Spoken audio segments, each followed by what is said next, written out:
आ रहा है सुरेंद्र भाई? अभी तो आ रहा होगा। अभी पहले नहीं आ रहा था, अभी आ रहा होगा। अभी आ रहा है कि नहीं आ रहा है? नहीं आ रहा है भैया। नहीं आ रहा है सुनील भाई। नहीं आ रहा है भैया। एक बार आप सबका प्रिय नहीं है, मेरा हित सबका हित नहीं, मेरा लाभ सबका लाभ नहीं है, इसीलिए अंतर विरोध है। क्योंकि प्रिय हित लाभात्मक जो दृष्टि है वो सीमांतवर्ती है, सार्वभौमिक नहीं है, इसलिए उसमें अंतर विरोध है। इन सबका न्याय सम्मत होना ही अंतर विरोध से मुक्ति है। मतलब प्रिय हित लाभात्मक दृष्टि की जगह यदि न्याय दृष्टि आती है तो अंतर विरोध से मुक्ति है। न्याय सम्मति तब तक संभव नहीं है जब तक स्थापित मूल्यानुभूति एवं उसका निर्वहन ना हो जाए। वो कह रहे हैं कि न्याय सम्मति किसी भी व्यक्ति के अंदर तभी आती है जब उसमें स्थापित मूल्यानुभूति हो जाए और उसका निर्वाह हो जाए, उसका निर्वहन हो जाए, तब उसमें न्याय सम्मति आती है। न्याय ही व्यवहार में मध्यस्थता है। व्यवहार में मध्यस्थ जो है वो न्याय है, विचार में मध्यस्थ धर्म है और व्यवसाय में मध्यस्थ नियम है।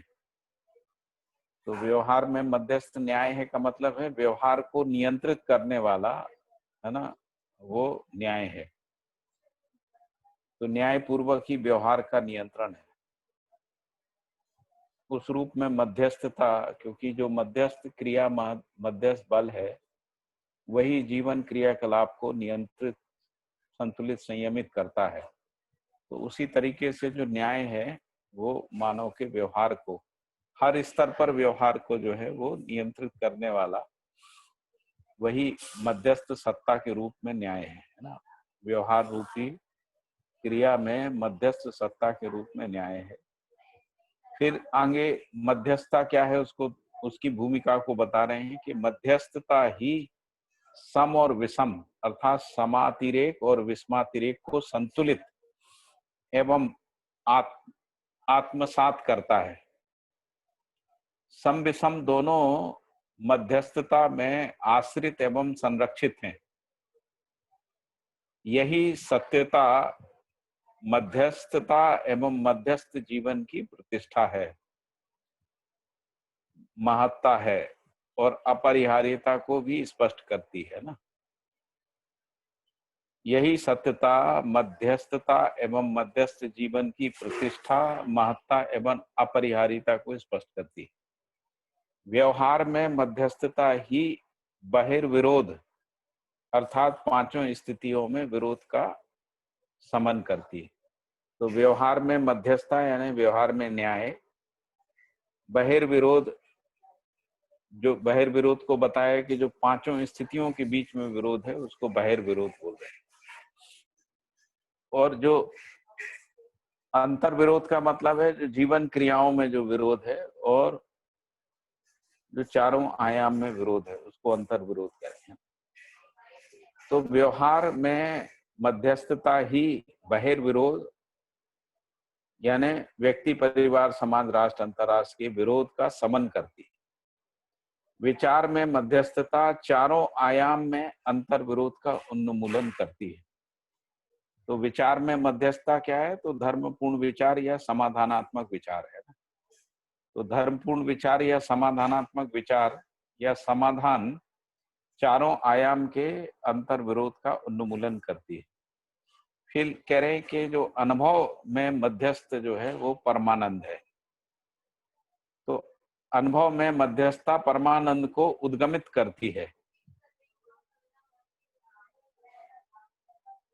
जड़ प्रकृति में ही अंतर विरोध की अपरिहार्यता द्रष्टव्य है। जड़ प्रकृति में ही अंतर विरोध की अपरिहार्यता द्रष्टव्य है। चैतन्य प्रकृति का मानवीयता पूर्ण मनुष्य एवं सर्वोच्च विकसित निर्भ्रम मनुष्य यानी क्रियापूर्णता और आचरण पूर्णता संपन्न मनुष्य ही अंतर विरोध से मुक्त होता है। यही जागृति क्रम की उपलब्धि एवं गरिमा है। विरोध विहीनता ही मनुष्य का अभीष्ट है। विरोध विहीन क्षमता ही विरोध विहीन क्षमता ही कृतज्ञता, गौरव, श्रद्धा, प्रेम, विश्वास, वात्सल्य, ममता, स्नेह, सम्मान एवं स्नेह जैसे मूल्यों का अनुभव कराती है। तो इसमें इसका भी क्रम भी ऐसे ही रहता है, पहले कृतज्ञता आती है, फिर गौरव, फिर श्रद्धा, फिर प्रेम आता है, फिर प्रेम के बाद जब हम आचरण में जीने जाते हैं तब परस्परता में विश्वास आता है, विश्वास पूर्वक वात्सल्य, वात्सल्य पूर्वक पोषण की क्रिया के रूप में ममता, उसी में जो लोग इसको कर पाते हैं उनके प्रति सम्मान और सभी के प्रति स्नेह जैसे स्थापित मूल्यों का अनुभव करती है ना।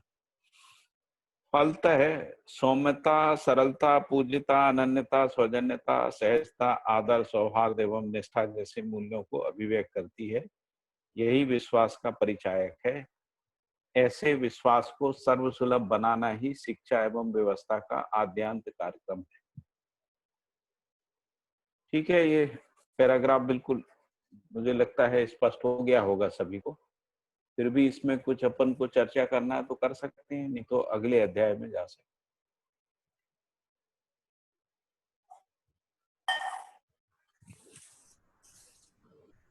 क्या करना है? ठीक है भैया, समझ में आ रहा।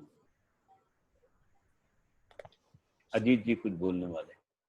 जी चलिए, यही बोलने वाले हैं तो आगे चले। अध्याय 34, अभ्यास दर्शन का अध्याय 34। मनुष्य के संपूर्ण संबंध गुणात्मक परिवर्तन के लिए सहायक हैं। मनुष्य के संपूर्ण संबंध गुणात्मक परिवर्तन के लिए सहायक हैं। प्रत्येक मनुष्य या प्रत्येक मानव से न्याय की याचना करता है, या प्रत्येक मनुष्य मनुष्य से न्याय की याचना करता ही है।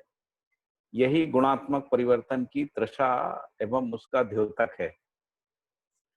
गुणात्मक परिवर्तन ही जागृति है।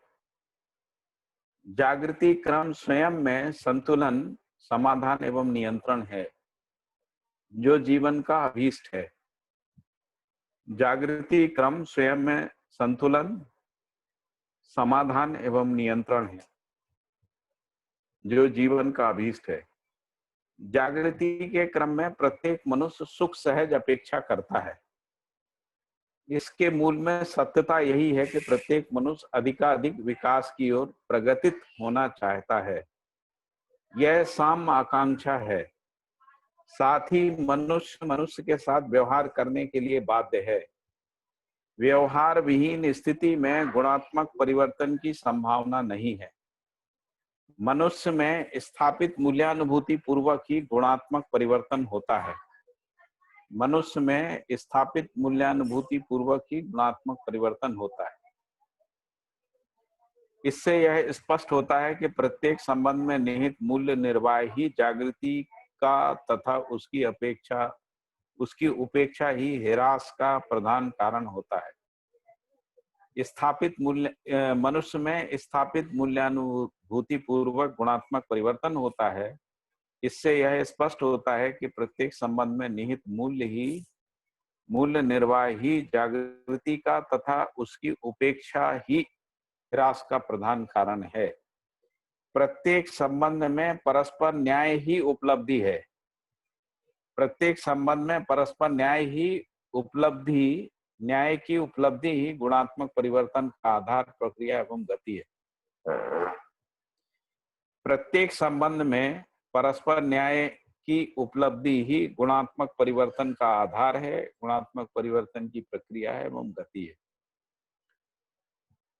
जिससे उसका अभाव, यानी संबंध में न्याय का अभाव ही द्रोह, शोषण, वंचना, प्रवंचना के रूप में अभिव्यक्त होता है। संबंधों में न्याय का अभाव ही द्रोह, शोषण, वंचना, प्रवंचना के रूप में अभिव्यक्त होता है। यही कालांतर में असहनीय होकर विद्रोह एवं विरोध के रूप में प्रकट होता है। यही संघर्ष है। संघर्ष जनाकांक्षा एवं उपलब्धि के मध्य में पाई जाने वाली रिक्तता ही है। संघर्ष जनाकांक्षा एवं उपलब्धि के मध्य पाई जाने वाली रिक्तता ही है। इस रिक्तता को, किसकी रिक्तता? न्याय की रिक्तता है ना। इस रिक्तता को भली प्रकार से अरिक्तता में परिवर्तित करने का उपाय केवल मानवीयतापूर्ण शिक्षा एवं व्यवस्था पद्धति है। सार्थक चरितार्थ वर्तमान होता है। सार्थक चरितार्थ वर्तमान होता है। ऐसी व्यवस्था से ही प्रत्येक संबंध में न्याय प्रदायी एवं न्यायग्राही क्षमता का प्रमाण होता है। फलतः सर्व मंगल एवं नित्य शुभोदय होता है। तो यहाँ तक स्पष्ट हो गया हम लोगों को। तो व्यवहार विहीन स्थिति में गुणात्मक परिवर्तन की संभावना नहीं है। मनुष्य में स्थापित मूल्यानुभूति पूर्वक ही गुणात्मक परिवर्तन होता है। इससे स्पष्ट होता है कि प्रत्येक संबंध में निहित मूल्य निर्वाह ही जागृति का तथा उसकी उपेक्षा ही ह्रास का प्रधान कारण है। प्रत्येक संबंध में परस्पर न्याय की उपलब्धि ही गुणात्मक परिवर्तन का आधार, प्रक्रिया एवं गति है, जिससे उसका अभाव ही द्रोह, शोषण, वंचना एवं प्रवंचना के रूप में अभिव्यक्त होता है। यही कालांतर में असहनीय होकर विद्रोह एवं विरोध के रूप में प्रकट होता है। यही संघर्ष है। संघर्ष जनाकांक्षा एवं उपलब्धि के मध्य पाई जाने वाली रिक्तता ही है। इस रिक्तता को भली प्रकार से अरिक्तता में परिवर्तित करने का उपाय केवल मानवीयतापूर्ण शिक्षा एवं व्यवस्था पद्धति है। सार्थक चरितार्थ वर्तमान होता है। ऐसी व्यवस्था से ही प्रत्येक संबंध में न्याय प्रदायी एवं न्यायग्राही क्षमता का प्रमाण होता है। फलतः सर्व मंगल एवं नित्य शुभोदय होता है। इसीलिए प्राकृतिक एवं वैकृतिक वातावरण, अध्ययन एवं संस्कारों के योगफल से प्रवृत्ति, वृत्ति एवं निवृत्ति का उत्कर्ष होता है।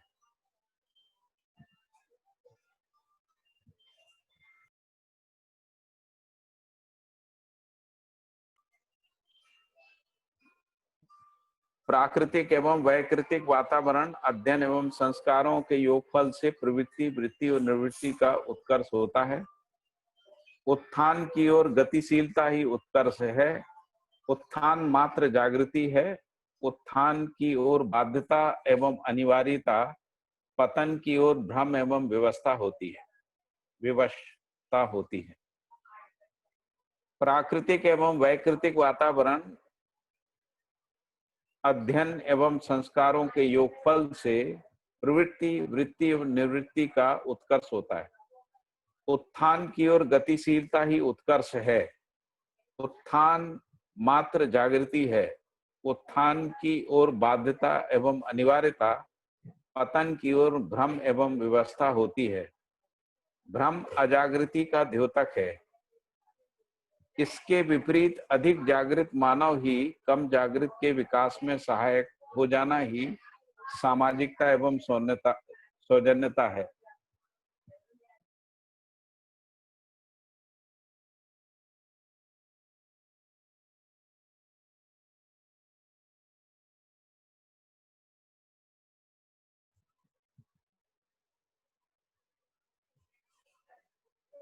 भ्रम अजागृति का द्योतक है। इसके विपरीत अधिक जागृत मानव ही कम जागृत के विकास में सहायक हो जाना ही सामाजिकता एवं सौजन्यता है।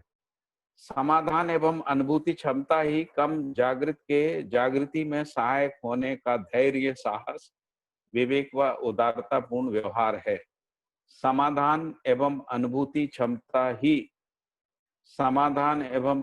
क्षमता ही कम जागृत के जागृति में सहायक होने का धैर्य, साहस, विवेक एवं उदारतापूर्ण व्यवहार है। ऐसी परिमार्जित क्षमता के अभाव में उसका कम विकसित के विकास में सहायक होना संभव नहीं है। यानी यदि धैर्य, साहस, विवेक और उदारतापूर्ण व्यवहार नहीं है, उसका अभाव है, तो कम विकसित के विकास में सहायक होना संभव नहीं। जागृत जीवन सहज कार्यक्रम के विधिवत क्रियान्वयन होने की स्थिति में दूसरों को दृढ़ता प्रदान करना सहज है। जब मनुष्य मानवीयता से परिपूर्ण, समृद्ध एवं समाधानित होता है, तभी अन्य मनुष्यों में ऐसे गुणों का विकास करने के लिए वह सहायक होता है। जब मनुष्य मानवीयता से परिपूर्ण, समृद्ध एवं समाधानित होता है, तभी अन्य मनुष्यों में ऐसे गुणों को विकसित करने के लिए सहायक होता है।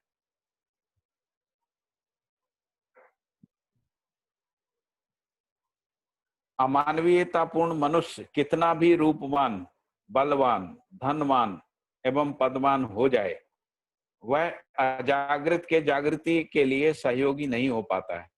अमानवीयतापूर्ण मनुष्य कितना भी रूपवान, बलवान, धनवान एवं पदवान हो जाए, वह अजागृत के जागृति के लिए सहायक नहीं हो पाता है। इसके विपरीत मानवीयता एवं अति मानवीयता पूर्ण मनुष्य कितना भी न्यूनतम रूप, बल, धन एवं पद से संपन्न क्यों ना हो, उसका अजागृत के जागृत में सहायक होना पाया जाता है। तो ये कह रहे हैं कि अमानवीयतापूर्ण मनुष्य कितना भी रूपवान, बलवान, धनवान, पदवान हो जाए, वह अजागृत के जागृति के लिए सहायक नहीं हो पाता है। इसके विपरीत मानवीयता एवं अति मानवीयतापूर्ण मनुष्य कितना भी न्यूनतम रूप, पद, बल, धन से संपन्न क्यों ना हो, उसका अजागृत के जागृति में सहायक होना पाया जाता है। जैसे अत्यंत क्रूप मनुष्य भी जब व्यक्तित्व एवं प्रतिभा से संपन्न होता है, तब उनसे अधिकाधिक रूपवान, बलवान, धनवान और पदवान को शिक्षा एवं उपदेश मिलता है। उसे वे ग्रहण करते हुए भी देखे जाते हैं। इस प्रमाण से यह सिद्ध हो जाता है कि बुद्धि अन्य चारों अर्थात रूप, पद, बल, धन से वरीय है। व्यक्तित्व एवं प्रतिभा का मूल रूप बौद्धिक क्षमता अर्थात प्रबुद्धता ही है। बौद्धिक क्षमता में ही गुणात्मक परिवर्तन होता है, ना कि रूप, पद, बल, धन में। फलतः व्यक्तित्व एवं प्रतिभा का संतुलन स्थापित होता है। व्यक्तित्व विहार, व्यवहार एवं आहार में प्रकट होता है। व्यक्तित्व जो है विहार, व्यवहार एवं आहार में प्रकट होता है। प्रतिभा ज्ञान, विज्ञान, विवेक पूर्वक व्यवस्था एवं उत्पादन अर्थात निपुणता, कुशलता, पांडित्य में प्रत्यक्ष होती है। प्रतिभा ज्ञान, विज्ञान, विवेक पूर्वक व्यवस्था एवं उत्पादन अर्थात निपुणता, कुशलता, पांडित्य में प्रत्यक्ष होती है। इन दोनों का संतुलन ही सह अस्तित्व का रूप है। किसका? व्यक्तित्व, प्रतिभा का। निर्विरोधता ही जीवन का अभीष्ट है। यही अभ्युदय एवं निरंतर शुभोदय है। तो इसमें लास्ट में तो यही कहा कि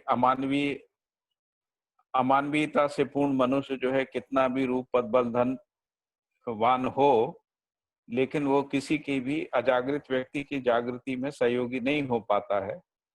और यदि मानवीयता, अति मानवीयता से संपन्न व्यक्ति के पास यदि रूप, बल, धन, पद कितना भी न्यून हो, फिर भी वो अजागृत के जागृति में सहायक हो जाता है।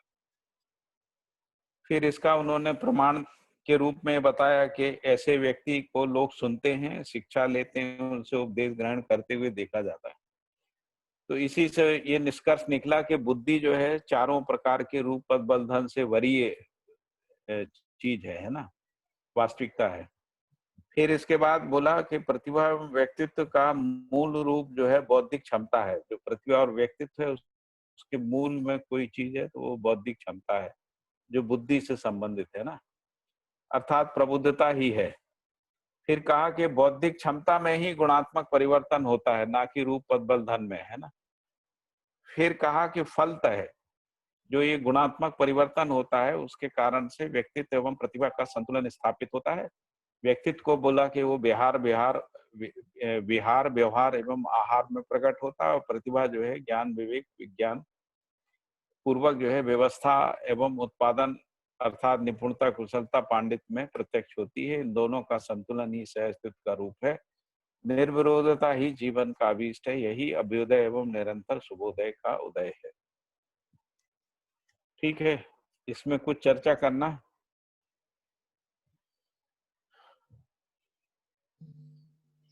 भैया चर्चा तो नहीं, लेकिन एक जगह ध्यान ऐसा गया पहले पैराग्राफ में कि मनुष्य में स्थापित मूल्यानुभूति पूर्वक ही गुणात्मक परिवर्तन होता है, अन्यथा उपेक्षा उसके लिए ह्रास का प्रधान कारण है।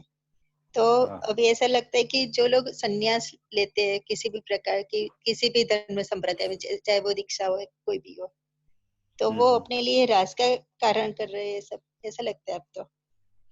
हाँ, क्योंकि उनमें मूल्यानुभूति होती नहीं है ना, इसलिए ज्यादातर। हाँ, मूल्यानुभूति तो संबंध में ही हो सकती है, इसीलिए लिखा ना कि मनुष्य में संपूर्ण संबंध गुणात्मक परिवर्तन में सहायक।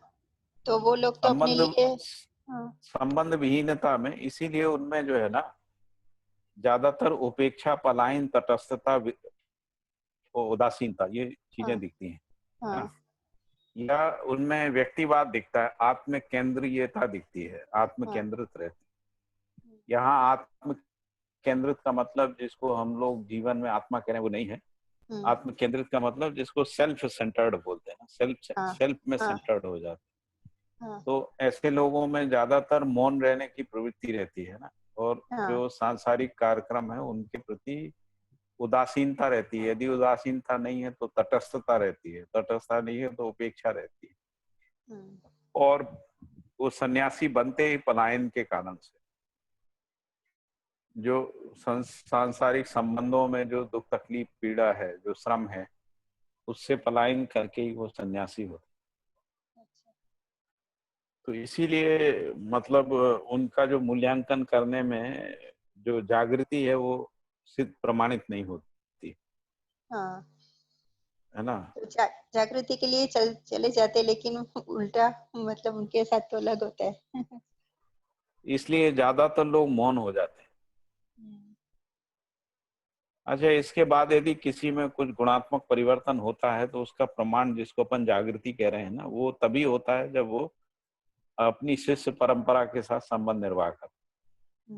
उन संबंध निर्वाह में ही फिर ये सिद्ध हो पाता है कि उनको कोई अनुभूति हुई है या नहीं हुई है ना। ठीक है भैया, आपका वीडियो पॉज मुझे दिखता है यहाँ पे मेरे फोन में। पॉज हो गया, इस मतलब हो सकता है कुछ नेट वेट का प्रॉब्लम। आवाज तो ठीक आ रही है ना? हाँ, आवाज ठीक आ रही है। आवाज नेट की प्रॉब्लम से भी कई बार वीडियो पॉज हो जाता है। कोई बात नहीं, अपन को तो सुनने से ज्यादा मतलब, वैसे भी वो कह ही रहे हैं कि रूप, पद, बल, धन का कोई मतलब नहीं।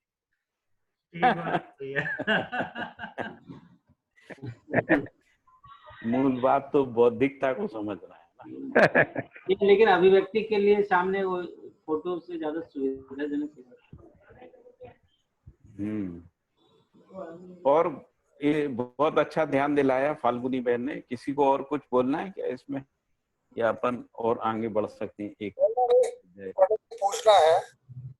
हाँ जी सर। ये प्राकृतिक एवं वैकृतिक वातावरण, हाँ, ये क्या चीज है?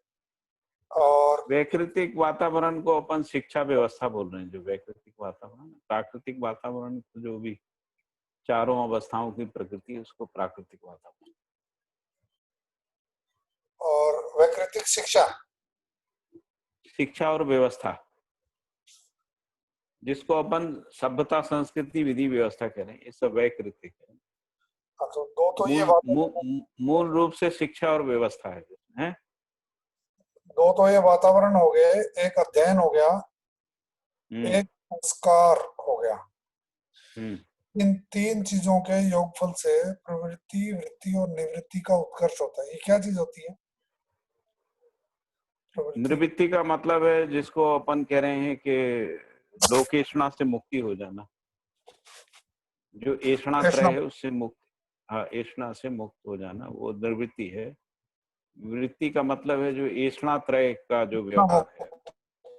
हाँ, और प्रवृत्ति मतलब जो वैचारिक प्रवृत्ति और है वृत्ति जिनको, वृत्ति का मतलब उसका कौन सी आचरण हो जाना, जो ऐषणात्रय का जो आचरण है ना, और प्रवृत्ति का मतलब जो वैचारिक प्रवृत्ति है। निवृत्ति का मतलब ऐषणात्रय या ऐषणा मुक्त?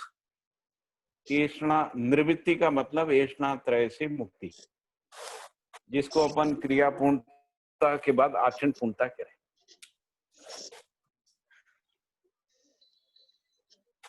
आचरण। निवृत्ति को ही पर वैराग्य भी बोल रहे हैं। और वृत्ति को अपन ने क्या बोल दिया? मानवीय आचरण। हाँ, मानवीयता पूर्ण आचरण व्यवहार के रूप में है ना, मानवीयता। और प्रवृत्ति? प्रवृत्ति मतलब वैचारिक प्रवृत्तियां जिनको अपन असंग्रह आदि कह रहे हैं, मानवीय प्रवृत्तियां। मानवीय प्रवृत्ति। हेलो। एक वैचारिक है, हाँ जी, एक, हाँ कुछ बोल रहे योगेश भाई। भैया आप पूरा कीजिए। हो गया आप मेरा। बताइए। आप कुछ कह रहे थे फिर रुक गए। नहीं, हो गया मेरा, मैंने तो बता दिया। तो है ना, मुझे जहां तक याद है शायद जो है अभ्यास दर्शन में ही है शुरू के चैप्टर्स में, जहां ये प्रवृत्ति, वृत्ति और निवृत्ति आया था, उसमें प्रवृत्ति को जीव चेतना के स्वरूप में बताया था, वृत्ति को मानव चेतना, और निवृत्ति को जो है अति मानवीयता, अमानवीयता, मानवीयता और अति मानवीयता, इस रूप में शायद जो है मुझे भैया ये कुछ ध्यान जा रहा है। लेकिन फिर यहाँ सेंटेंस गड़बड़ हो जाएगा, यहाँ पर वाक्य बिगड़ जाएगा फिर जो लिखा है ना। अगर प्रवृत्ति को, क्योंकि प्रवृत्ति अगर अमानवीयता है तो इनके योगफल में उत्कर्ष कैसे होगा? उत्कर्ष नहीं होगा। हाँ, यहाँ पर कह रहे हैं, यहाँ इस वाक्य के संदर्भ में अगर जो है वो देखना पड़ेगा, वरना जो है शुरू में जो प्रवृत्ति, वृत्ति और निवृत्ति ये तीन शब्द आए थे, और वहाँ इस प्रकार से प्रवृत्ति मतलब जो है विषयों में जो रत है उसको प्रवृत्ति के रूप में बताया था, ऐषणात्रय को जो है वृत्ति के रूप में, और ऐषणात्रय से मुक्ति को निवृत्ति के रूप में बताया था, ऐसा मुझे याद आ रहा है। लेकिन व्यवहार दर्शन में अमानवीय प्रवृत्ति और मानवीय प्रवृत्ति शब्द भी आया है। अमानवीय प्रवृत्ति जो है जिसको अपन संग्रह आदि बोल रहे हैं, और मानवीय प्रवृत्ति में असंग्रह आदि जो पांच है उनको मानवीय प्रवृत्ति बोला है ना। हाँ जी। उस अर्थ में, क्योंकि यहाँ पर जो ये कह रहे हैं ना कि इनके योगफल से का उत्कर्ष है, ऐसा कह रहे हैं ना, तीनों का उत्कर्ष है। हाँ, तो यहाँ जो है तीनों ही सकारात्मक अर्थ में। हाँ जी। हाँ, ठीक है। नहीं तो मुझे जो जहां तक याद है प्रवृत्ति को इसी, हाँ, मैंने आपको जो याद है वो बिल्कुल सही है। हाँ भैया। लेकिन प्रवृत्ति शब्द का मतलब जो है जिसको अपन मानवीय प्रवृत्ति, अमानवीय प्रवृत्ति कह रहे हैं ना, उस अर्थ में भी प्रवृत्ति शब्द का उपयोग हुआ है ना। ठीक बात है। व्यवहार दर्शन में ही आया है ना। व्यवहार दर्शन में मानवीय प्रवृत्ति को अच्छा, संग्रह, स्नेह, हाँ, लेकिन ये जो है ना प्रवृत्ति, वृत्ति और निवृत्ति वाला जो है ये, हाँ जी, यही जो है अभ्यास दर्शन में आया था, और मुझे लगता है ये कौन से चैप्टर में वो ध्यान में नहीं है, लेकिन अभ्यास दर्शन में आया था। उस समय जो है प्रवृत्ति को, अच्छा अभी मान लीजिए अपन जो आप कह रहे हैं वो अर्थ भी लेते हैं तो भी मेरे ख्याल से बात पूरी होगी। हाँ भैया। प्रवृत्ति का उत्कर्ष यानी प्रवृत्ति से आगे बढ़ना है ना, यानी अमानवीयता से मानवीयता की ओर उत्कर्ष, ऐसा आएगा फिर मीनिंग है ना उसका। प्रवृत्तियों का उत्कर्ष नहीं आएगा, फिर प्रवृत्ति से उत्कर्ष आएगा है ना। प्रवृत्ति से वृत्ति, वृत्ति से निवृत्ति, ऐसा कुछ आएगा उसका मीनिंग। लेकिन यहाँ पर कह रहे हैं ना, प्राकृतिक एवं वैकृतिक वातावरण, अध्ययन एवं संस्कारों के योग फल से, यानी इन तीनों से प्रवृत्ति, वृत्ति और निवृत्ति का उत्कर्ष है। तो जो प्रवृत्तियों का उत्कर्ष है ना वो अमानवीय प्रवृत्ति से मानवीय प्रवृत्ति है, जिसको अपन प्रवृत्ति का उत्कर्ष बोलेंगे तो मानवीय प्रवृत्ति के रूप में होगा है ना। ठीक बात। और वृत्ति का मतलब व्यवहार है और निवृत्ति का मतलब वेश है। वृत्ति का जो उत्कर्ष है प्रिय हितलाभ से न्याय धर्म सत्य की जो वृत्ति होगी, मतलब हाँ, उसी को ऐष्णात्रय व्यवहार भी बोल रहे हैं ना। और निवृत्ति का मतलब है ऐष्णा मुक्त, ऐष्णाओं से मुक्ति को निवृत्ति है। इसके 2 लाइन छोड़ के ना आगे लिखा है पाठक जी, जी, इसके विपरीत अधिक जागृत मानव ही कम जागृत के विकास में सहायक हो जाना ही सामाजिकता एवं सौजन्यता है। जी, जी। तो ये अधिक जागृत और कम जागृत का क्या मतलब होता है? आदमी या तो जागृत होता है या अजागृत होता है? नहीं, इसमें क्या है ना, अल्प जागृत, अर्ध जागृत, अजागृत ऐसा परिभाषित किया, पूर्ण जागृत है ना ऐसा। अजागृत, फिर इसके बाद अल्प जागृत, फिर अर्ध जागृत, और फिर इसके बाद जागृत, ऐसा तो इसके क्या परिभाषित किया है। अजागृत, अल्प जागृत, अर्ध जागृत क्या मतलब? How do we identify? अपन जिसको अपन मानव, देव मानव, दिव्य मानव कह रहे हैं, और अजागृत मतलब जिसको अपन अमानव कह रहे हैं। नहीं, फिर अर्ध जागृत और अल्प जागृत और अजागृत, इसमें क्या फर्क है? अल्प जागृत मानव है, अर्ध जागृत देव मानव है, और पूर्ण जागृत जो है वो दिव्य मानव है। मानव को और अपन कह रहे हैं कि अजागृत जो है वो अमानव है। अजागृति में 2 प्रकार के मानव है, जिसको अपन पशु मानव को जागृत कैसे कहेंगे पढ़ते है। अनुभव संपन्न कोई आदमी हो गया, उसको अल्प जागृत कैसे कहेंगे अपन? भैया क्योंकि अभी जागृति पूरी नहीं हुई है ना, इसीलिए। हेलो, हाँ जी।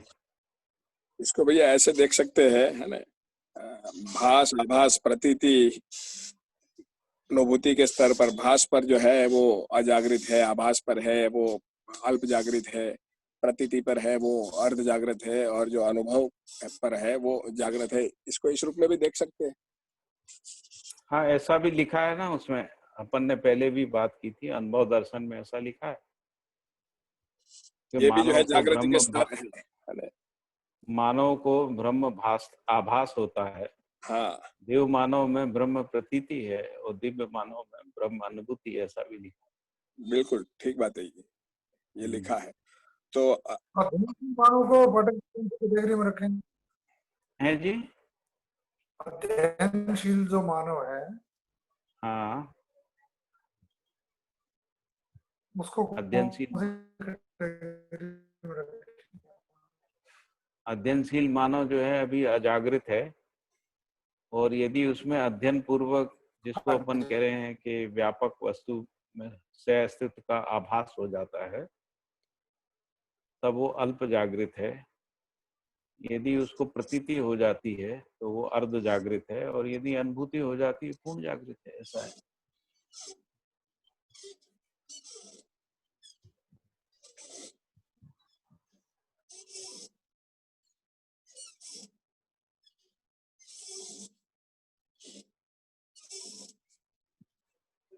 हाँ जी सर जी, बोलिए।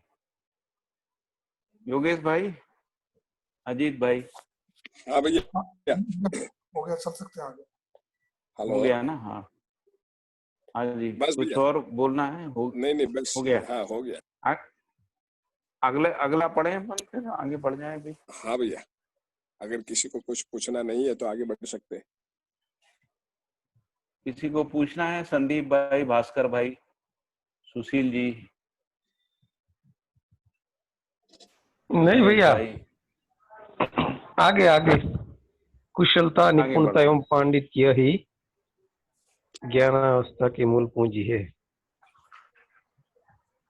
निपुणता, कुशलता, पांडित्य ही ज्ञानावस्था की मूल पूंजी है।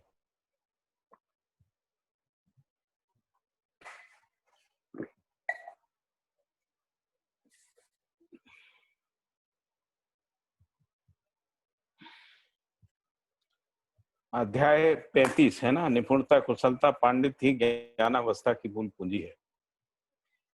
निपुणता व कुशलता का प्राकृतिक ऐश्वर्य पर नियोजन बराबर उपयोगिता एवं कला मूल्य की स्थापना। निपुणता व कुशलता का प्राकृतिक ऐश्वर्य पर नियोजन बराबर उपयोगिता एवं कला मूल्य की स्थापना। कुशलता एवं पांडित्य का व्यवहार में नियोजन बराबर शिष्ट मूल्यों का प्रकटन एवं निर्वाह। कुशलता एवं पांडित्य का व्यवहार में नियोजन बराबर शिष्ट मूल्यों का प्रकटन एवं निर्वाह। पांडित्य का अनुभव मूलक विधि से नियोजन बराबर मानव मूल्य व स्थापित मूल्यों का निर्वाह। मानवीय मूल्य या मानव मूल्य व स्थापित मूल्यों का निर्वाह। पांडित्य से परिपूर्ण होने से ही धीरता, वीरता, उदारता, पूर्ण स्वभाव व्यवहृत होता है। निपुणता, कुशलता एवं पांडित्य से परिपूर्ण होने का अवसर प्रत्येक व्यक्ति के लिए समान है। उसे विकसित व्यक्ति अविकसित व्यक्ति को प्राप्त कराने के लिए दायी है। उसे उससे वंचित रखना सामाजिक द्रोह है। तो निपुणता, कुशलता, पांडित्य को स्पष्ट किया कि निपुणता और कुशलता का प्राकृतिक ऐश्वर्य पर नियोजन बराबर उपयोगिता और कला मूल्य की स्थापना है। कुशलता और पांडित्य का व्यवहार में नियोजन से शिष्ट मूल्यों का प्रकटन एवं निर्वाह है। पांडित्य का अनुभव मूलक विधि से नियोजन बराबर मानव मूल्य और स्थापित मूल्यों का निर्वाह है। फिर लिखा है, पांडित्य से परिपूर्ण होने से धीरता, वीरता एवं उदारता पूर्ण स्वभाव व्यवहृत होता है। निपुणता, कुशलता एवं पांडित्य से परिपूर्ण होने का अवसर प्रत्येक व्यक्ति के लिए समान है। उसे विकसित व्यक्ति अविकसित व्यक्ति को प्राप्त कराने के लिए दायी है। उसे उससे वंचित रखना सामाजिक द्रोह है। अर्थात अविकसित के विकास में अवरोध है। विकास में अवरोध ही आतंक, भय एवं सशंकता है। विकास में अवरोध ही आतंक, भय एवं सशंकता है। यही मनुष्य में अंततो गत्वा प्रतारणा है। इस प्रतारणा से परित्रस्त मनुष्य का विकास अर्थात समाधान एवं समृद्धि के लिए आतुर, कातुर एवं आकुल व्याकुल होना स्वाभाविक है। इस प्रताड़ना से परित्रस्त मनुष्य का विकास अर्थात समाधान एवं समृद्धि के लिए आतुर, कातुर, आकुल व्याकुल होना स्वाभाविक है। आवेश ही षड विकार के रूप में बहिर्गत होता है। आवेश ही षड विकार यानी काम, क्रोध, लोभ, मोह, मद और मात्सर्य के रूप में बहिर्गत होता है। ये आवेश मनुष्य के संतुलित रहने में बाधक हैं। काम, क्रोध, लोभ, मोह, मद और मात्सर्य मनुष्य के संतुलित रहने में बाधक हैं। इनमें से किसी एक से मनुष्य के संबद्ध होने मात्र से ही क्रम से एक से अधिक आवेश क्रम से एक के साथ एक आवेश का उदयमान होता है। वो कह रहे हैं कि इनमें से किसी एक से भी संबद्ध होने से उसके बाद एक से एक आवेश आना शुरू हो जाते हैं ना। जैसे मान लीजिए कि काम से क्रोध आता है या लोभ होने से मोह आता है, इस तरीके से मद होने से मात्सर्य होता है, या क्रोध होने से मद आता है, फिर मद से मात्सर्य आता है। ऐसे सभी आपस में जुड़े हुए हैं। जिनको प्रत्यक्ष रूप में देखा जा सकता है। पांडित्य संज्ञानीयता पूर्ण संचेतना का अध्ययन है। पांडित्य क्या है तो बोल रहे हैं संज्ञानीयता पूर्ण संचेतना का अध्ययन है। संचेतनशीलता का तात्पर्य पूर्णता को पाने की उत्कंठा है। पूर्णता सतर्कता एवं सजगता के रूप में प्रत्यक्ष है। पूर्णता के बिना मनुष्य आश्वस्त एवं विश्वस्त नहीं है। संचेतना ही दर्शन क्षमता है। दर्शन क्षमता ही वातावरण क्रिया, संकेत ग्रहण एवं प्रसारण क्रिया है। संचेतना ही दर्शन क्षमता है। दर्शन क्षमता ही वातावरणस्थ क्रिया, संकेत ग्रहण एवं प्रसारण क्रिया है। यही मनुष्य को स्वयं की विवेचना के लिए बाध्य करती है। वातावरणस्थ इकाइयों के विश्लेषण की श्रृंखला में स्वयं के विश्लेषण के लिए बाध्यता होती है। वातावरणस्थ इकाइयों के विश्लेषण की श्रृंखला में स्वयं के विश्लेषण के लिए बाध्यता होती है। जिसे प्रत्येक स्तर में प्रत्येक व्यक्ति अनुभव करता है। मनुष्य जीवन का अति महत्वपूर्ण पक्ष संज्ञानशीलता से नियंत्रित संवेदनशीलता है। मनुष्य जीवन का अति महत्वपूर्ण पक्ष संज्ञानशीलता से नियंत्रित संवेदनशीलता ही है। संचेतना बस ही दूरादूर, कालाकाल, उचितानुचित, विहिता विहित, नित्यानित्य, सत्यासत्य, न्यायान्याय, धर्माधर्म की दर्शन एवं अनुभव क्षमता है। मनुष्य जीवन का अति महत्वपूर्ण पक्ष संज्ञानीयता से नियंत्रित संवेदनशीलता ही है। संचेतनावश ही दूर अदूर, काल अकाल, उचित अनुचित, विहित अविहित, है ना, नित्य अनित्य, सत्य असत्य, न्याय अन्याय, धर्म अधर्म की दर्शन एवं अनुभव क्षमता है। संचेतना का सर्वोच्च प्रयोजन अनुभव क्षमता है। मनुष्य अनुभव क्षमता ही जागृति है। अनुभव से अधिक आवश्यकता नहीं है। आवश्यकता से अधिक के लिए प्रयास नहीं है। यही अक्षुण्ण परंपरा जो प्रसिद्ध है। संवेदनशीलता व संज्ञानशीलता ही चैतन्य क्रिया की विशेषता है, जिसमें आशा, विचार, इच्छा, संकल्प एवं अनुभूति क्रिया संपन्न होती है। अस्तित्व पूर्णता की अनुभूति होती है। अस्तित्व पूर्णता की अनुभूति होती है। यही स्थिति सत्य में अनुभूति है। यही स्थिति सत्य में अनुभूति है। स्थितिशीलता में ही विकास द्रष्टव्य है। स्थितिशील प्रकृति का सत्ता में संपृक्त रहना ही सहअस्तित्व का प्रत्यक्ष प्रमाण है।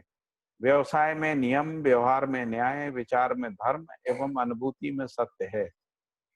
वस्तु स्थिति एवं वस्तुगत सत्य का दर्शन होता है। यह दर्शन करने वाली एवं अनुभव करने वाली क्रिया चैतन्य ही है। चैतन्य क्रिया ही ज्ञानावस्था में जागृति पूर्वक पूर्णता को प्रकट करती है या करता है। इसी क्षमता में सजगता एवं सतर्कता का प्रमाण होना प्रसिद्ध है।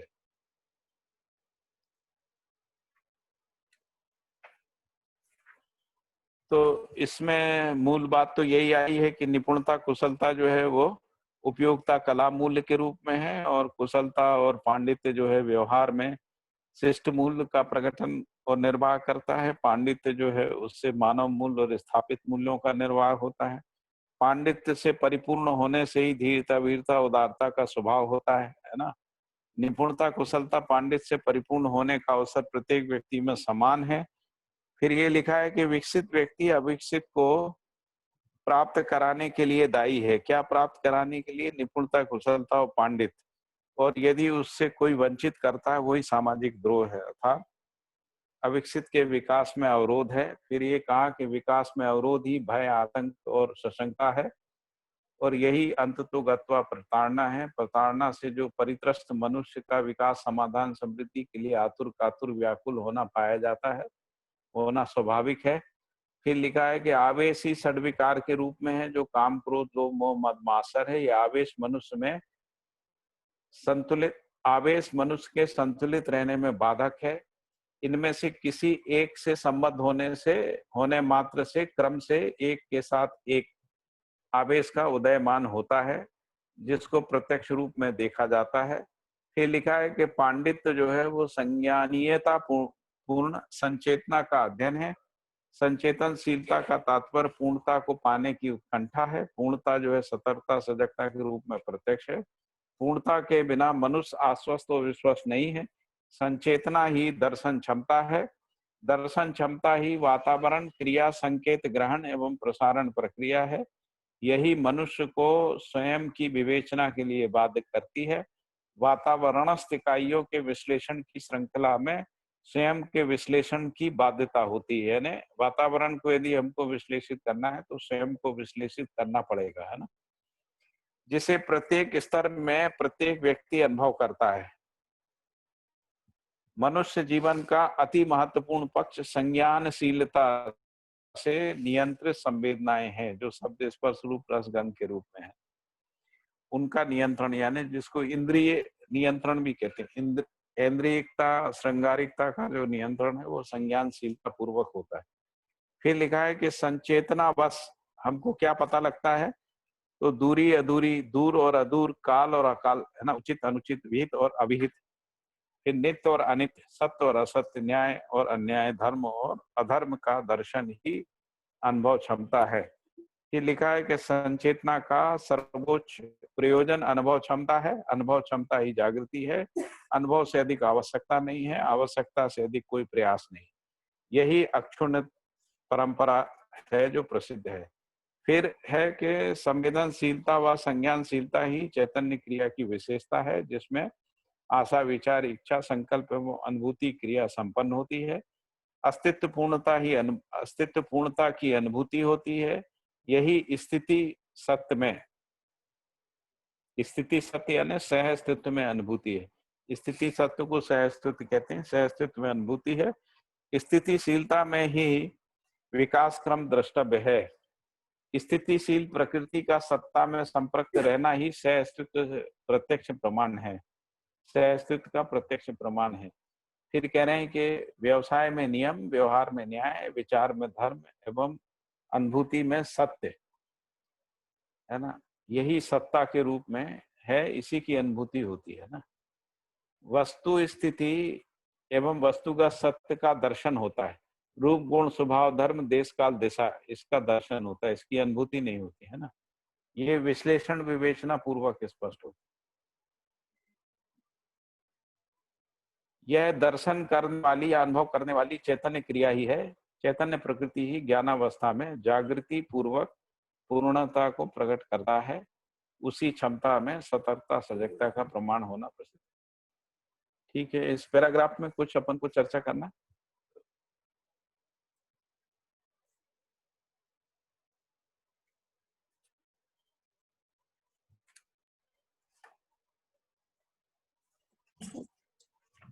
नहीं भैया, आगे बढ़ सकते हैं, पढ़ सकते हैं। हाँ मुझे ऐसा लगता है ना, क्योंकि किसी को कोई प्रश्न हो ऐसा लगता नहीं है। ठीक है। फिर लिखा है कि पांडित्य अनुभूति का, कुशलता शिष्टता एवं कला का पक्ष और निपुणता उपयोगिता एवं यांत्रिकता का अध्ययन व प्रमाण है। पांडित्य अनुभूति का, कुशलता शिष्टता एवं कला पक्ष का, निपुणता उपयोगिता एवं यांत्रिकता का अध्ययन व प्रमाण है। यह अध्ययन समुच्चय है। अध्ययन समुच्चय का मतलब निपुणता, कुशलता, पांडित्य का अध्ययन है। और दूसरे अर्थों में देखें तो यांत्रिकता, उपयोगिता, है ना, शिष्टता एवं अनुभूति का अध्ययन है ना। कला, शिष्टता एवं अनुभूति का अध्ययन, यह अध्ययन समुच्चय है। यही क्रम से समृद्धि, समाधान एवं अभयता है। यही मानव का आद्यांत अभीष्ट है। निपुणता एवं कुशलता ही प्रतिभा तथा निपुणता एवं कुशलता ही प्रतिभा एवं पांडित्य ही व्यक्तित्व है। निपुणता, कुशलता ही प्रतिभा है और पांडित्य ही व्यक्तित्व है। व्यक्तित्व विहीन प्रतिभा सामाजिक सिद्ध नहीं होती। तो व्यक्तित्व का मतलब जिसको अपन आहार, विहार और व्यवहार कह रहे हैं, उसको सम्मिलित रूप से व्यक्तित्व कह रहे हैं। व्यक्तित्व विहीन प्रतिभा सामाजिक सिद्ध नहीं होती। प्रतिभा विहीन व्यक्तित्व समृद्ध नहीं होता है। प्रतिभा विहीन व्यक्तित्व समृद्ध नहीं होता है। व्यक्तित्व और प्रतिभा की संतुलित उपलब्धि के बिना जीवन सफल नहीं है। निपुणता, कुशलता एवं पांडित्य क्रमशः संवेदनशीलता एवं संज्ञानशीलता की अभिव्यक्ति एवं उपलब्धि है। प्रतिभा विहीन व्यक्तित्व समृद्ध नहीं होता है। व्यक्तित्व और प्रतिभा की संतुलित उपलब्धि के बिना जीवन सफल नहीं है। निपुणता, कुशलता, पांडित्य क्रमशः संवेदनशीलता एवं संज्ञानशीलता की ही अभिव्यक्ति एवं उपलब्धि है। यह तत्वतः अनुभूति मूलक गति की गरिमा है। जीवावस्था में संवेदनशीलता का प्रकाशन है। पदार्थावस्था व प्राणावस्था में कंपनात्मक गति रहती है। निपुणता का प्रकाशन जीवावस्था व जीवावस्था से पूर्व स्वेदज प्रकृति से प्रारंभ होता है। जैसे प्रत्येक जो जीव हैं उनमें किसी एक क्रिया में निपुण होते हैं, जैसे चींटी, दीमक, मधुमक्खी संग्रह एवं आवास रचना में, है ना, व्याघ्र हिंसाकार में, पक्षी उड़ने भर में, मेंढक ऋतु को पहचानने में विशेष निपुणता को प्रकट करते हैं। साथ ही व्याघ्र चींटी पक्षी का कार्य करने में असमर्थ सिद्ध होते हैं। जैसे जो व्याघ्र है वो चींटी और पक्षी का कार्य नहीं कर सकता है, तो इसलिए निपुणताओं का जो प्रकाशन है वो जीवावस्था से पूर्व की जो स्थिति है, जिसको स्वेदज प्रकृति कह रहे हैं, वहां से प्रारंभ हो जाता है।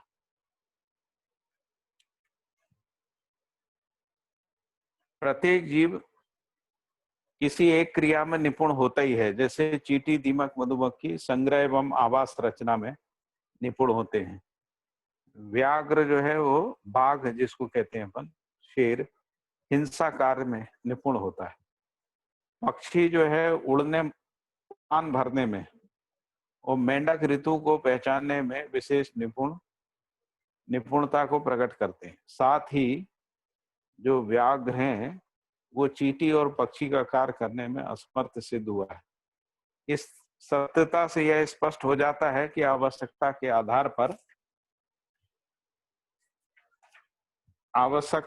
आधार पर जीवन की आवश्यकता को उपलब्ध करने का प्रयास जीवावस्था से ही प्रारंभ हुआ है।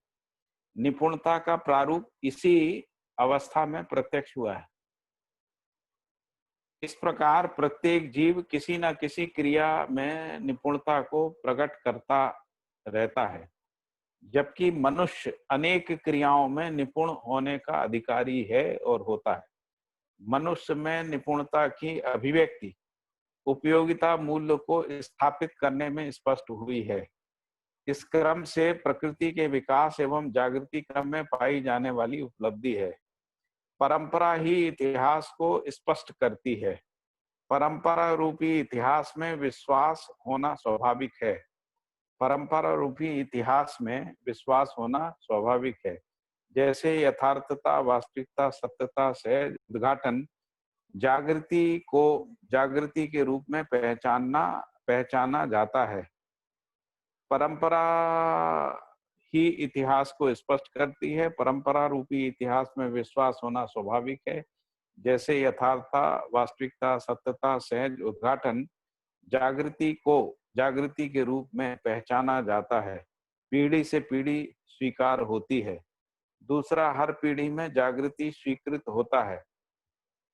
इस वर्तमान में परंपरा में ना होते हुए भी यह अपेक्षा के रूप में सर्वाधिक मानव में पाया जाता है। अनावश्यक घटनाओं के इतिहास विगत होते जाते हैं, वर्तमान में रहते हैं। अनावश्यक घटनाओं के इतिहास विगत होते जाते हैं, वर्तमान में रहते हैं। व्यवस्थावश युद्ध की तैयारी भी की जाती है, दोहराना भी पाया जाता है। यही स्पष्ट घटनाएं मानव को प्रेरित करती हैं कि इससे मुक्ति कैसे हो। इसलिए मध्य दर्शन से अस्तित्ववाद की प्रस्तुति हुई है। ठीक है, इसमें कुछ चर्चा करना है ये वाले इस पैराग्राफ में।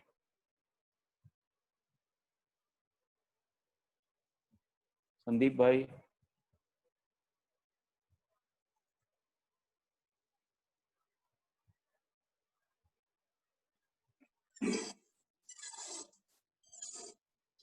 योगेश जी, हाँ जी, योगेश भाई, ना भैया, आगे चले। हाँ भैया, आगे बढ़े। हाँ जी, आगे बढ़े।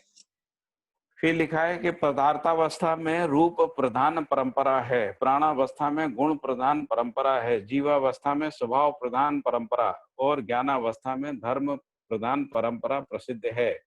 ये चारों परंपराएं क्रमशः चारों अवस्थाओं के लिए आधार हैं, जबकि प्रत्येक अवस्था की प्रत्येक इकाई में रूप, गुण, स्वभाव, धर्म अविभाज्यता के रूप में समाये रहते हैं। यही अवस्था विशेष का इतिहास है। अभिव्यक्ति ही परंपरा है। विकास के क्रम में अवस्थाएं द्रष्टव्य हैं। अवस्थानुरूप ही संप्रेषणा, प्रकाशन व अभिव्यक्ति के लिए प्रवृत्ति है।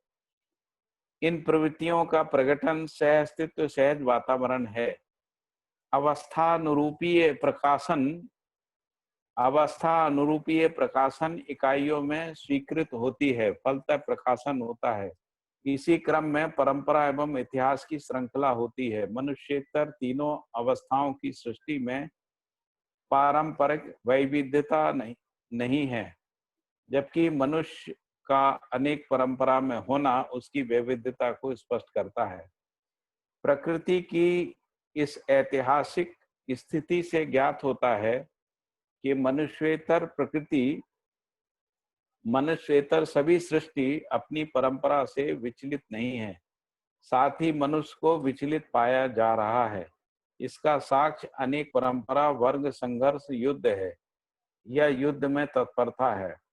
मनुष्य की विशुद्ध परंपरा जागृति मूलक धर्म पर आधारित है।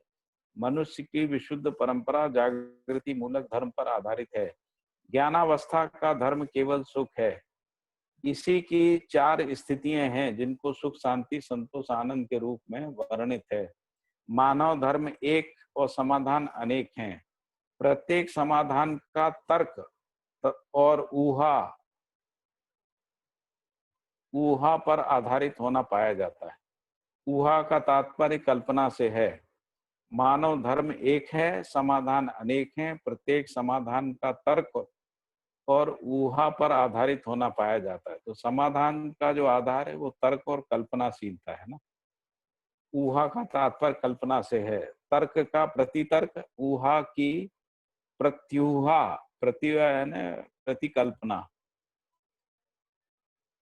मनुष्य में पाए जाने वाले प्रसव एवं तदर्थ प्राप्तोदय यानी फल परिणाम का योगफल है। तो तर्क का प्रतितर्क, ऊहा की प्रत्यूहा मनुष्य में पाए जाने वाले प्रसव एवं तदर्थ प्राप्तोदय का योगफल है। मनुष्य से अनुभव से अधिक उदय तथा उदयानुसंगीय विचार प्रसव मनुष्य में प्रसिद्ध है। अनुभव से अधिक उदय तथा उदयानुसंगीय विचार प्रसव मनुष्य में प्रसिद्ध है। संपूर्ण उदय विस्तार अनुमान क्रिया है। संपूर्ण उदय विस्तार अनुमान क्रिया है। इसी विस्तार की पृष्ठभूमि पर आशा, विचार, इच्छा एवं कल्पना, इसी विस्तार की पृष्ठभूमि पर आशा, विचार, इच्छा और कल्पना एवं कल्पना आकांक्षा का प्रस्फुटित होना पाया जाता है। यही प्रत्यूहा एवं प्रतितर्क की प्रक्रिया है। यह प्रत्येक मनुष्य के लिए प्राप्त भावी है। यही मानव के लिए विशाल अवसर है। मानव परंपरा शुद्धतः समाधान रूपी धर्म पर आधारित होने से ही उसकी ऐतिहासिक परंपरा सिद्ध होती है। मानव में धर्म साम्यता, मानवीयता सहज वैभव में स्पष्ट है। अस्तु। मानवीयता पूर्ण संस्कृति, सभ्यता एवं विधि व्यवस्था की स्थापना, निर्वाह, आचरण, व्यवहार एवं उत्पादन से संपन्न होना ही जागृत मानव परंपरा का प्रत्यक्ष रूप है। मानवीयता पूर्ण संस्कृति, सभ्यता एवं विधि व्यवस्था की स्थापना, निर्वाह, आचरण, व्यवहार एवं उत्पादन से संपन्न होना ही जागृत मानव परंपरा का प्रत्यक्ष रूप है। यही गुणात्मक परिवर्तन के लिए प्रेरणादायी इतिहास को स्थापित करता है। ऐतिहासिकता प्रत्येक मनुष्य का अभीष्ट दायित्व संपन्नता से सफल है। मानव के लिए यही यश कीर्ति है। मानव जीवन की सफलता इसी में सिद्ध होती है। मनुष्य की परंपरा में वैविध्यता विषमता का द्योतक है। मनुष्य की परंपरा में वैविध्यता विषमता का द्योतक है। परस्पर मनुष्य में विषमता शुभोदय का कारण नहीं है। सर्वमंगल एवं शुभोदय इतिहास संबद्ध होता है। यही संबद्धता परंपरा है। इसी परंपरा में जागृति सिद्ध अवस्था अनुरूप प्रकटन का होना ही स्वस्थ परंपरा का लक्षण है। मनुष्य में मानवीयता का प्रकटन होना ही स्वस्थ परंपरा है।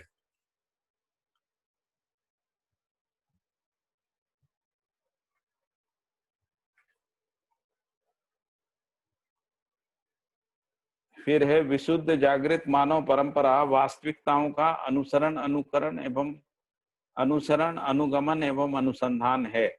विशुद्ध जागृत मानव परंपरा वास्तविकताओं का अनुसरण अनुगमन एवं अनुसंधान है। गुणात्मक परिवर्तन पूर्वक गति में द्रोह और विद्रोह का अत्याभाव है। यही सत्यता स्वस्थ परंपरा का साक्ष्य है। ऐसी स्वस्थ परंपरा में ही निपुणता, कुशलता एवं पांडित्य की संयुक्त चरितार्थता होती है।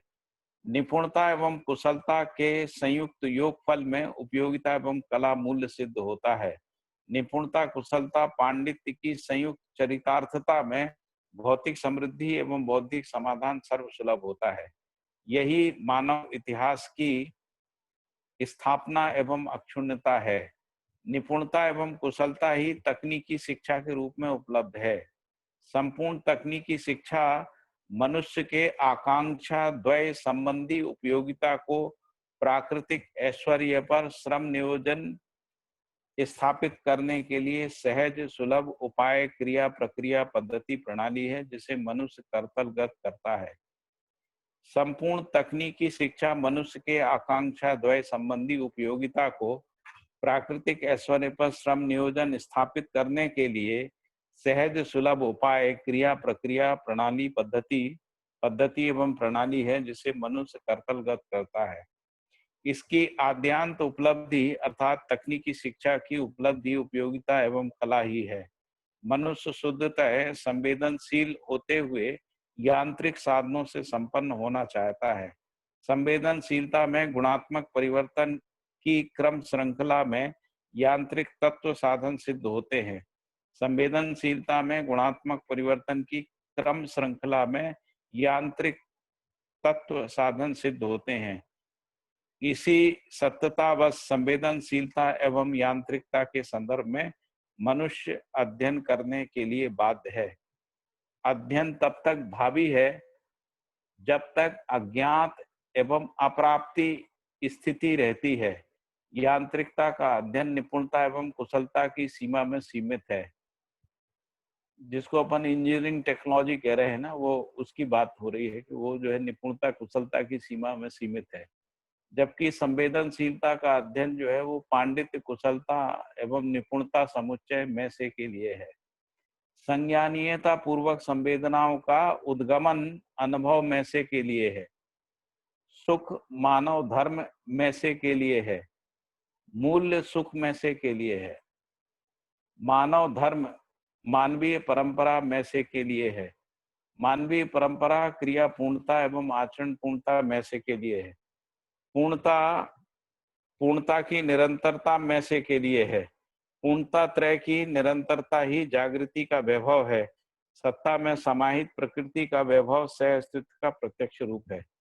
संज्ञान उससे पहले देख लेते हैं ना, इसमें आया है कहां से। यांत्रिकता का अध्ययन निपुणता कुशलता की सीमा में सीमित है, जबकि संवेदनशीलता का अध्ययन पांडित्य कुशलता एवं निपुणता समुच्चय में से के लिए है। फिर संज्ञानीयता पूर्ण संवेदना का उद्घाटन, यानी जो संज्ञानीयता पूर्ण जो है उसका जो उद्घाटन है, संज्ञानीयता पूर्ण संवेदनशीलता का उद्घाटन अनुभव में से के लिए है। सुख मानव धर्म में से के लिए है। मानव धर्म में, मानव धर्म से, मानव धर्म के लिए। सुख मूल्य जो है सुख में से के लिए, जिनको हम लोग स्थापित मूल्य कह रहे हैं वो सुख में से के लिए। मानव धर्म मानवीय परंपरा में, मानव धर्म मानवीय परंपरा में से के लिए है। मानवीय परंपरा क्रिया पूर्णता आचरण पूर्णता में से के लिए। पूर्णता की निरंतरता में से के लिए है। पूर्णता त्रय की निरंतरता ही जागृति का वैभव है। सत्ता में समाहित प्रकृति का वैभव सहअस्तित्व का प्रत्यक्ष रूप है। फिर आगे एक पैराग्राफ और पढ़ लेते हैं, फिर अपन इस पर थोड़ी सी बातचीत करेंगे। प्रकृति का वैभव संवेदनशीलता के उत्कर्ष परमोत्कर्ष संपन्नता से पूर्ण होता है। प्रकृति का वैभव संवेदनशीलता के उत्कर्ष और परमोत्कर्ष संपन्नता से पूर्ण होता है। संवेदनशीलता का गुणात्मक परिवर्तन ही उसका उत्कर्ष है। संचेतनशीलता ही चरमोत्कृष्ट उपलब्धि संचेतनशीलता की चरमोत्कृष्ट उपलब्धि अनुभूति है, या उसका प्रयोजन केवल अनुभवमयता है। अनुभवमयता ही तन्मयता है, उसकी विशालता यही है।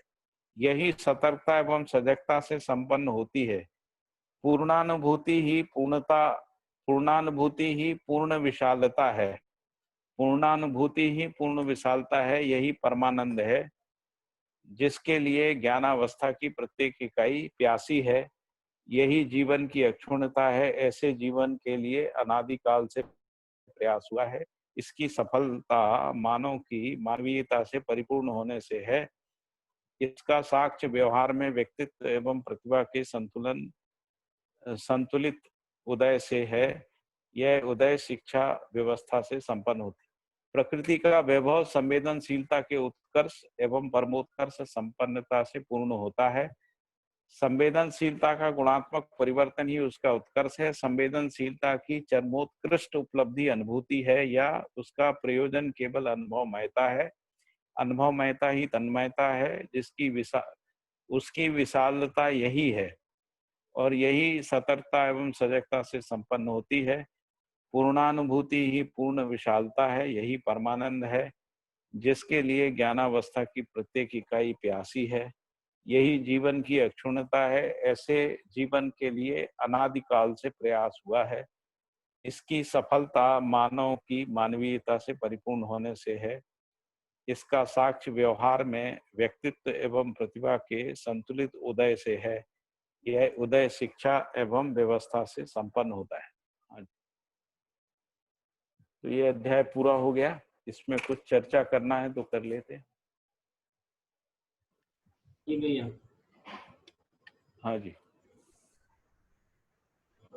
ये जो लास्ट वाले पैराग्राफ से ठीक ऊपर जो 5 लाइनें हैं, इसमें जी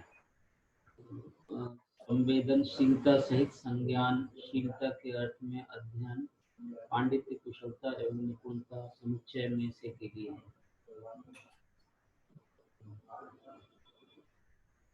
ये थोड़ा संवेदनशीलता का अध्ययन, पांडित्य, कुशलता, निपुणता समुच्चय में से के लिए, ये वाला।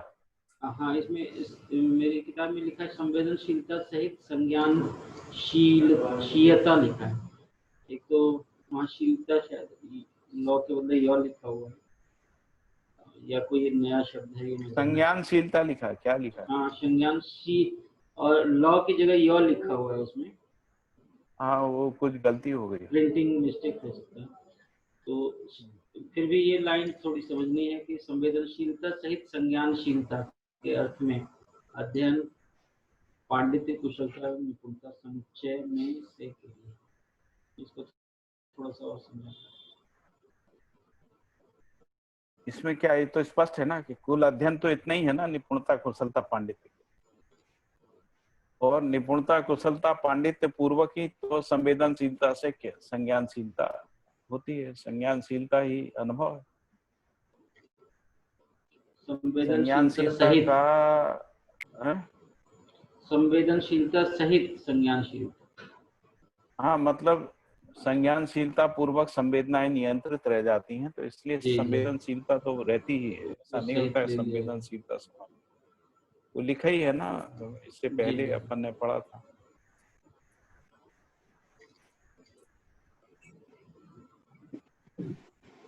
और दूसरा भैया ये संचेतनशीलता की चरमोत्कृष्ट उपलब्धि अनुभूति है। ये संचेतन, तो जो संचेतनशीलता का मतलब होता है कि जो चैतन्य क्रिया है, जब वो मानव आचरण में अभिव्यक्त होती है, उसको संचेतनशीलता कहते हैं। तभी वो प्रमाण बनती है। जो भी अनुभव होता है ना जीवन में, जो अनुभव होता है वो संचेतनशीलता पूर्वक प्रमाणित होता है।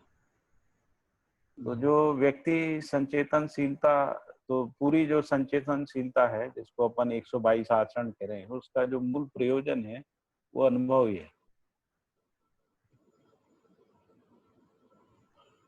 ठीक है मानव परंपरा में जी। 122 प्रकार के मानव संचेतनावादी आचरण पाए जाते हैं ना। जी क्या लिखा?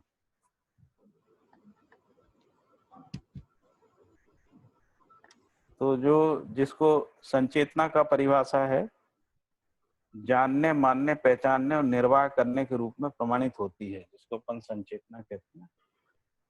तो जो जानना मानना हुआ ना जो जीवन में, जी जब वो पहचानने निर्वाह करने के रूप में प्रमाणित होता है उसको संचेतना कहते हैं। इसीलिए जो अपना जो संचेतनावादी मनोविज्ञान है ना, उसका नाम है मानव संचेतनावादी मनोविज्ञान। जी क्योंकि संचेतना मानव में ही होती है, जीवन में नहीं होती है। नहीं कभी भी आ चुका। और जो मानव में संचेतना रहती है उसका जो सर्वोच्च जो उपलब्धि है वो अनुभव ही है। यही लिखा है ना।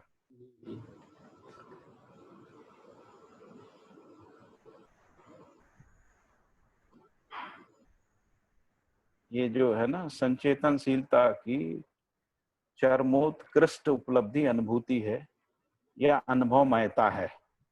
अनुभवमयता ही तन्मयता है।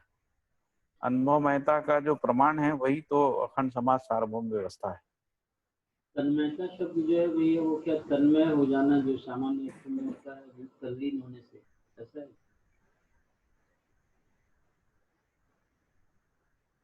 तन्मय हो जाना मतलब उससे तदाकार हो जाना, तद्रूप हो जाना, उसी को तन्मयता कहते हैं। हाँ ऐसा ही, मतलब उसको एम्फसाइज करने के लिए दोबारा ये लाइन लिखी गई है, अनुभव महता ही तन्मयता। हाँ, मतलब तन्मय होने के बाद फिर उससे अलग नहीं हो सकते। इसीलिए लिखा है कि तन्मय हो जाना ही जो है, तन्मयता ही विशालता है। अनुभव की जो विशालता है वो तन्मय हो जाना, मतलब अनुभवमयता निरंतरता के अर्थ में स्थापित हो जाना, जिसको अपन आचरण पूर्णता भी कह रहे हैं। आचरण पूर्णता हो, इसलिए जो आचरण पूर्णता है वो क्रिया पूर्णता के बाद एक संक्रमण है। संक्रमण का मतलब है उससे वापस नहीं आ सकते हैं ना, तो वही उसकी विशालता है। उसी को कह रहे हैं कि सतर्कता सजगता से संपन्न हो जाना, पूर्णानुभूति ही पूर्ण विषय है। यही जीवन की अक्षुणता है। तो जीवन तो गठन पूर्ण होने की वजह से वो निरंतर है ही, यहाँ आप वो अमरता है। जी वो अमरता है। और हाँ, क्षुणता यहाँ पे क्या आचरण पूर्णता की निरंतरता, ऐसा कह रहे हैं। मतलब क्रिया जो है अपनी स्वभाव प्रतिष्ठा में निरंतरता को प्राप्त कर लेना, वही अक्षुणता है। जो मन वृत्ति चित्त बुद्धि के रूप में जो क्रियाएं है ना, तो क्रियाएं जब अपने स्वभाव गति में प्रतिष्ठित हो जाती है निरंतरता के, जैसे अभी विचार क्रिया समाधान के साथ नहीं है ना, तो समाधान ही विचार की प्रतिष्ठा है।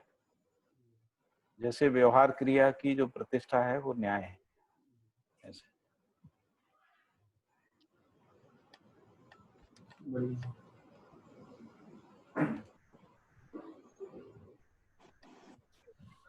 हाँ जी, और कुछ बताइए भैया। मानव में मानवीयता जैसे कहते हैं, मानवीयता माने क्या है? मानव का डेफिनेट कंडक्ट भी नहीं है। यो जो मानवीयता किसको कहते हैं? मानवीयता का मतलब है धीरता, वीरता, उदारता, दया, कृपा, करुणा का जो अपना स्वभाव है, मानव का स्वभाव। इसको मानवीयता कहते हैं। उसको मानवीयता कहते थैंक यू। हैं। और न्याय धर्म सत्य की दृष्टि का हो,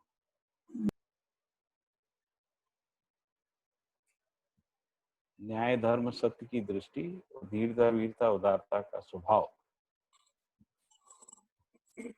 और दोनों ऐषणा को, प्रवृत्ति और पुत्रेषणा वित्रेषणा लोकेषणा या पुत्रेषणा लोकेषणा से मुक्त जो व्यवहार है, दोनों मानवीयता है। एक मानवीयता, एक अति मानवीयता। अति मानवीयता। तो यदि उसके विपरीत यदि स्वभाव में दीनता हीनता और क्रूरता है, और जो विषय है वो आहार निद्रा भय मैथुन है, और जो दृष्टि है प्रिय हित लाभ है, तब अमानवीयता है, उसको अमानवीयता। Okay okay okay. उसमें भी यदि क्रूरता प्रधान स्वभाव है तो वो राक्षस मानवीयता है, और यदि दीनता प्रधान है ना, हीनता क्रूरता है तो वो पशु मानवीयता है, पशु मानव। ये दोनों को मिला के अमानव बोले, अमानवीयता है। और मानवीयता है इसमें धीरता वीरता तक है, और जब दया कृपा करुणा स्वभाव हो जाए तो वो अति मानवीयता। अति मानवीय स्वभाव करुणा ही है ना, और जो मानवीय स्वभाव है उसमें धीरता वीरता उदारता दया कृपा तक है। और इसके बाद अति मानवीयता में करुणा की निरंतरता है, सत्य की दृष्टि है, और ऐषणा से मुक्त जो है वो निवृत्ति है, जिसको कहते हैं निवृत्ति, ऐषणा मुक्त जीवन होते। उसका एक चार्ट है, वो आप देख लीजिएगा। Okay okay okay. भगवान ने एक बहुत बड़ा टास्क दिया मानव को, पशु को और प्राणिक आर्डर को वो डेफिनेट कंडक्ट रहा, और मनुष्य को नहीं रहा, प्रैक्टिस करना है।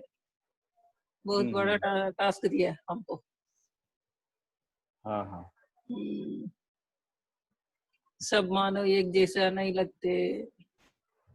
एक टास्क दिया ऐसा कहना नहीं चाहिए, कोई देता नहीं है ना। ये जो कोई हमको कोई देता है हम लेते हैं, ऐसा कुछ नहीं। ये प्रकटन है, ये प्रकटन कर्म से होता है।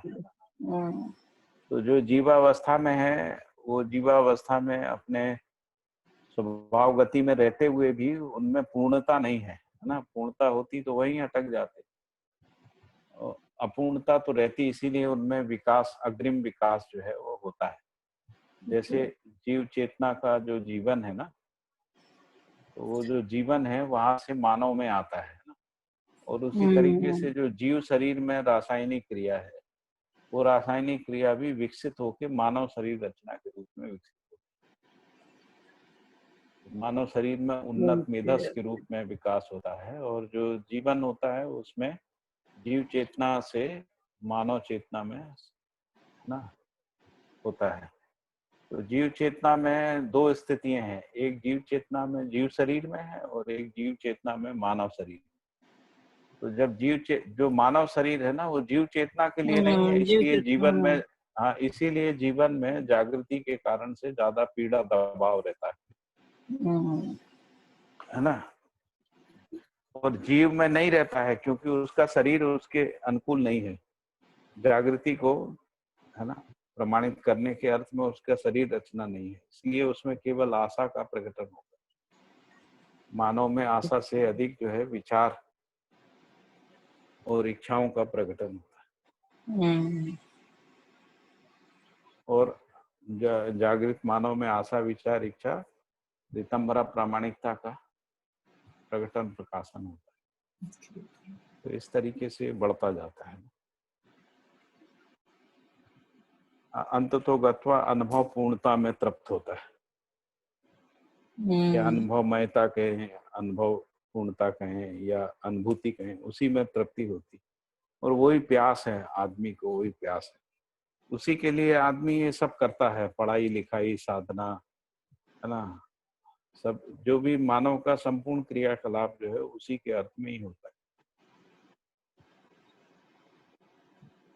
जो भी शोध अनुसंधान करता है, शिक्षा देता है, ग्रहण करता है, दूसरों को सिखाता है, खुद सीखता है, ये सब के मूल में जागृति है या अनुभव है ना।